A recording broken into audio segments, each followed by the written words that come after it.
سب اس غم میں برابر کے شریک ہیں۔ یہ ادارہ اس کا سنگ بنیاد ہم نے رکھا، جناب ڈاکٹر صاحب اور ہم نے، اور علامہ محمد رئیس احمد صاحب ہمارے عزیز ہیں اور ہمارے قابل فخر ہیں، علماء کی صف میں، جو بہت نفیس انسان بھی ہیں اور بہترین استاد بھی ہیں، ادارے کا نظم و نسق چلا رہے ہیں۔ بات یہ ہے کہ زندگی ہے یا موت ہے، یہ اللہ کا ہے۔ ابھی میں کوئی لمبی بات نہیں کرنا چاہ رہا تھا، اس لیے کہ میں خود اس کیفیت میں ہوں کہ جس کیفیت میں انسان کو گفتگو نہیں کرنا چاہیے۔ جتنا اس کے والدین کا نقصان ہوا ہے، جتنے اس کے ماموں ہیں ان کا نقصان ہوا ہے، جتنے اس کے والد گرامی کا نقصان ہوا ہے قاری وقار الحسن کے، اس سے بڑھ کر میرا نقصان ہوا ہے۔ ایک پودا جس کو لایا جائے، اس کے تراش تراش کی جائے، جب وہ پھل دینے میں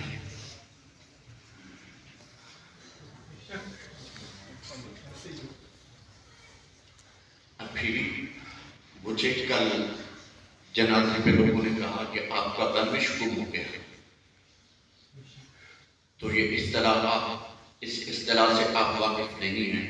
میں کسی وقت عرض کروں گا یا اپنے وقت میں عرض کروں گا، جتنا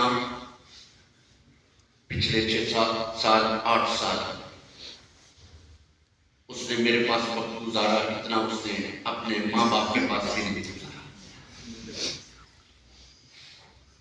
ابھی وہ اس لیول پہ قاری وقار الحسن چلے گئے تھے کہ گزشتہ منتھ میں اسلام آباد گیا تو اسلام آباد میں اسے زینت القراء کا ٹائٹل دے کر ایک بہترین ممبر پہ بٹھایا گیا تھا۔ میں نے چپکے سے دیکھا، میں سائڈ پہ ہو کے بیٹھ گیا۔ ابھی اسے نہیں پتہ چل سکا کہ ہم پہنچ گئے ہیں۔ میں نے اس کی تلاوت مکمل سماعت کی۔ میں نے وقار الحسن کو بلایا۔ ظاہر ہے باپ بیٹے کا تعلق ہے، استاد شاگرد کا تعلق ہے، ایک روحانی تعلق ہے، تعلق کا ایک تسلسل ہے۔ میں نے اسے بلایا اور پیار کیا، جو انسان شفقت بھرے انداز میں کر سکتا ہے میں نے کیا۔ میں نے کہا وقار الحسن، اب ایک ایسا وقت آ گیا ہے جس میں آپ کو بہت محتاط رہنا پڑے گا۔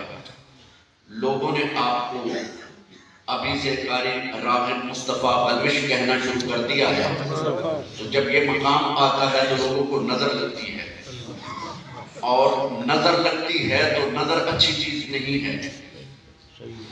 میں اس کے بارے میں بھی حضرت علامہ رئیس احمد صاحب سے گزارش کروں گا کہ وقتاً فوقتاً آپ تمام احباب ذی وقار کو، میرے بچے وقار الحسن کے خاندان کو، اس کے پیرنٹس کو، اس کے سارے خاندان کو صبر کی تلقین کریں۔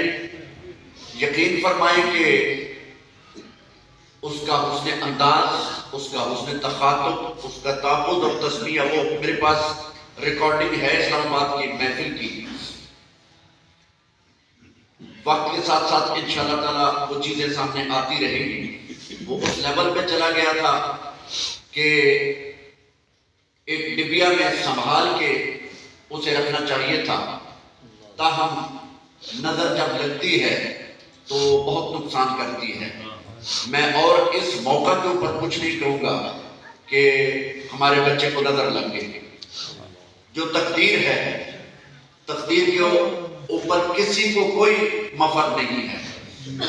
تقدیر کے اوپر، اور میں یہ جانتا ہوں علامہ رئیس احمد صاحب تشریف فرما ہے کہ میں نے خود یہ پڑھا تھا اساتذہ سے کہ ان اجل اللہ اذا جاء لا یؤخر لا یستأخرون ساعة ولا یستقدمون۔ لیکن درمیان میں تقدیر کے ایسے معاملات آتے ہیں کہ جن کو انسان اپنی زبان سے تسلیم تو کرتا ہے، سر تسلیم ہم ہے جو مزاج یار میں آئے، لیکن اس کے مالک قدرتوں والے اللہ، کائنات کے پیدا کرنے والے بنانے والے خالق و مالک ارض السماوات، اس کے معاملات وہی جانے ہیں۔ ہمیں بس اتنا ہی بتلایا گیا ہے کہ ہم نے صبر کے ساتھ یہ معاملات گزارنے ہیں، اور ہم اس کے پورے خاندان کے ساتھ اور اس کے اسپیشل والدین کے ساتھ، اس کے پورے خاندان کے ساتھ غم گساری کے لیے آئے ہیں۔ ہم جذبات کو بھڑکانے نہیں آئے۔ احمد رضا پہلے نعت شریف پڑھ رہے تھے، ربائی انہوں نے پڑھی، تو ان جذبات کے ساتھ رونا تو جائز ہے، لیکن رونے سے آگے کی اگر کیفیت چلی جائے تو وہ ہمارے مذہب اور ہمارے مسلک کے اوپر کہیں حرف نہ آئے، کیونکہ ہم خود اس کیفیت میں بیٹھے ہیں کہ جس کیفیت میں سے گزرنا بہت احتیاط کے ساتھ گزرنا ہوتا ہے۔ کس کیفیت کے ساتھ؟ اس کیفیت میں، اس غم و اندوہ کی اس گزرتی ہوئی آندھی میں اپنے آپ کو کیسے سنبھال کے لے کے چلنا ہے، وہ بہت سنبھل کے چلنے کا مقام ہے۔ یہ بہت بڑا آستانہ ہے جہاں پہ آپ بیٹھے ہوئے ہیں۔ صرف مسجد نہیں ہے، صرف مسجد نہیں ہے، صرف مدرسہ نہیں ہے، بلکہ خانقاہ بھی ہے، اس کے جانشین ہیں یہاں بیٹھے ہوئے۔ سو بہت سنبھل کے، بہت احتیاط کے ساتھ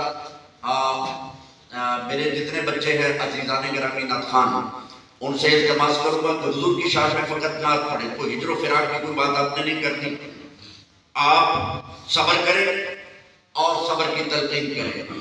مجھے لگ بھگ 40 سال 45 سال سٹیج کے اوپر بیان کرتے ہوئے ہو گئے، 30 سال کالج میں پڑھاتے ہوئے ہو گئے، تو ہمیشہ صبر کی تلقین کی ہے، اور صبر ہی میں فائدہ ہے، اس لیے کہ ان اللہ مع الصابرین، اللہ صبر کرنے والوں کے ساتھ ہے۔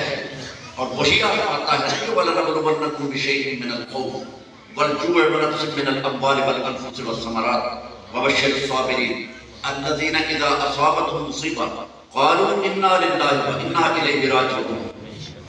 نتیجہ یہ ہے کہ اولئک علیہم صلوات من ربہم ورحمہ واولئک هم المہتدون۔ وقار حسن قاری تھے، بہت اچھے قاری بن گئے تھے، وہ انہیں داد تحسین ملتی تھی اور انہیں عزت اللہ نے دی ہے، اور آپ جانتے ہیں کہ یہ دنیا دارالعمل ہے، اور یہاں تک پہنچنے کے لیے بہت سارے مراحل سے انسان گزر کے ایسے پہنچتا ہے، ایسا انسان بنتا ہے۔ راغب مصطفیٰ بلوش، اس کی طرز کے اوپر وہ پڑھتے تھے، اور راغب مصطفیٰ قاری محمد عبد الباسط عبد الصمد مصر والوں کے بعد دنیا میں وہ بڑا ایک نام ہے۔ ان کے بعد اتنا بڑا نام ہے کہ جس کے بعد کسی نے اتنا نام نہیں کمایا، یعنی اتنا صحیح پڑھنا، اتنے لہجات میں پڑھنا، اس عظیم قدر خوبصورت وقف کرنا، اور اس فن کی گہرائی میں اتر جانا۔ اللہ نے ہمارے بچے کو وہ صلاحیت عطا فرمائی تھی، وہ وہیں سے شروع کرتا تھا، یعنی جہاں سے شروع کرتا تھا، اور مختلف مقامات سے ہوتے ہوئے بغداد شریف سے نجف اشرف کربلا معلیٰ سے مدینہ منورہ اور اللہ کے عرش تک لے جاتا تھا۔ اور میری دعا ہے کہ اللہ رب العزت اس کے مزید درجات بلند فرمائے۔ آج یا تو اس پروگرام کے اس وقت میں فقط نعتیں چلیں، یا خود علامہ رئیس احمد صاحب جو کلمات کہیں سب کے سر آنکھوں کے اوپر بہت خوبصورت تربیتی خطاب فرماتے ہیں، بہت دھیمے لہجے کے انسان ہیں، جیسے دھیمے لہجے کے انسان ہیں ایسے ہی ان کے شریر میں، ان کے خمیر میں اور ان کے مزاج میں اللہ رب العزت نے وہ صلاحیت بھری ہے کہ اپنی بات جو ہے وہ کانوں کے ذریعے سے دل میں اتارنے کا عمل کرتے ہیں۔ اور میں اسی بات کو یہیں پہ اختصار کرتے ہوئے پھر نعت کی طرف لوٹ جائیں گے، لیکن نعت پڑھیں گے اور کوئی ہجر و فراق کی کوئی ایسی بات نہیں کریں گے جس سے چونکہ باتیں ریکارڈ ہو رہی ہوتی ہیں۔ ہم الیکٹرک میڈیا کے بندے ہیں، میڈیا کا زمانہ ہے اور یہ بڑا خطرناک زمانہ ہے۔ ہم آپ تو اپنی مسجد میں بیٹھے ہیں، جب آپ کوئی جزا فضا کریں گے یا ہم کریں گے تو ہماری ویڈیو وہی لگا کے دوسرے لوگ یہ کہیں گے کہ دیکھو آپ کی اپنی عادت تو یہ کیفیت ہے، بس صبر ہے۔ انما یوفی الصابرون اجرہم بغیر حساب، اللہ جو صبر کرتا ہے اس کا اجر بغیر حساب کے دیتا ہے، اور بغیر حساب کے جو اس کا اجر ہے وہ جنت کی صورت میں ہے۔ ہاں، خالد بخار اور حسن جنت میں چلے گئے۔ کون کہتا ہے کہ موت آئی تو مر جاؤں گا، میں تو دریا و سمندر میں اتر جاؤں گا۔ وہ اس زمانے میں اس دھرتی کے اوپر اپنی زبان سے، اپنی آواز سے، اپنی محنت کے بل بوتے کے اوپر، اپنی محنت کے بل بوتے کے اوپر، اپنے لگن کے بل بوتے کے اوپر وہ وہاں تک چلا گیا تھا۔ میں اس کے علاوہ کچھ نہیں کہنا چاہتا کہ اللہ نے اسے قبول کر لیا، اللہ نے اسے قبول کر لیا، اللہ نے اسے جنت میں مقام دیا۔ اور ایسے لوگ جب جنت میں جاتے ہیں تو اپنے ماں باپ کی بخشش، مغفرت اور ان کی درجات کے بلندی کا باعث اور سہارا بنتے ہیں۔ یہ رسول اللہ صلی اللہ علیہ وسلم کا فرمان ہے۔ اپنے وقت میں علامہ صاحب فرمائیں گے، اور ابھی نعت چلے گی، اس لیے کہ نعت شروع ہو گئی تھی، میں نے درمیان میں انٹروین کیا ہے۔ اللہ رب العزت آپ سب کو ہمیں صبر کی توفیق عطا فرمائے۔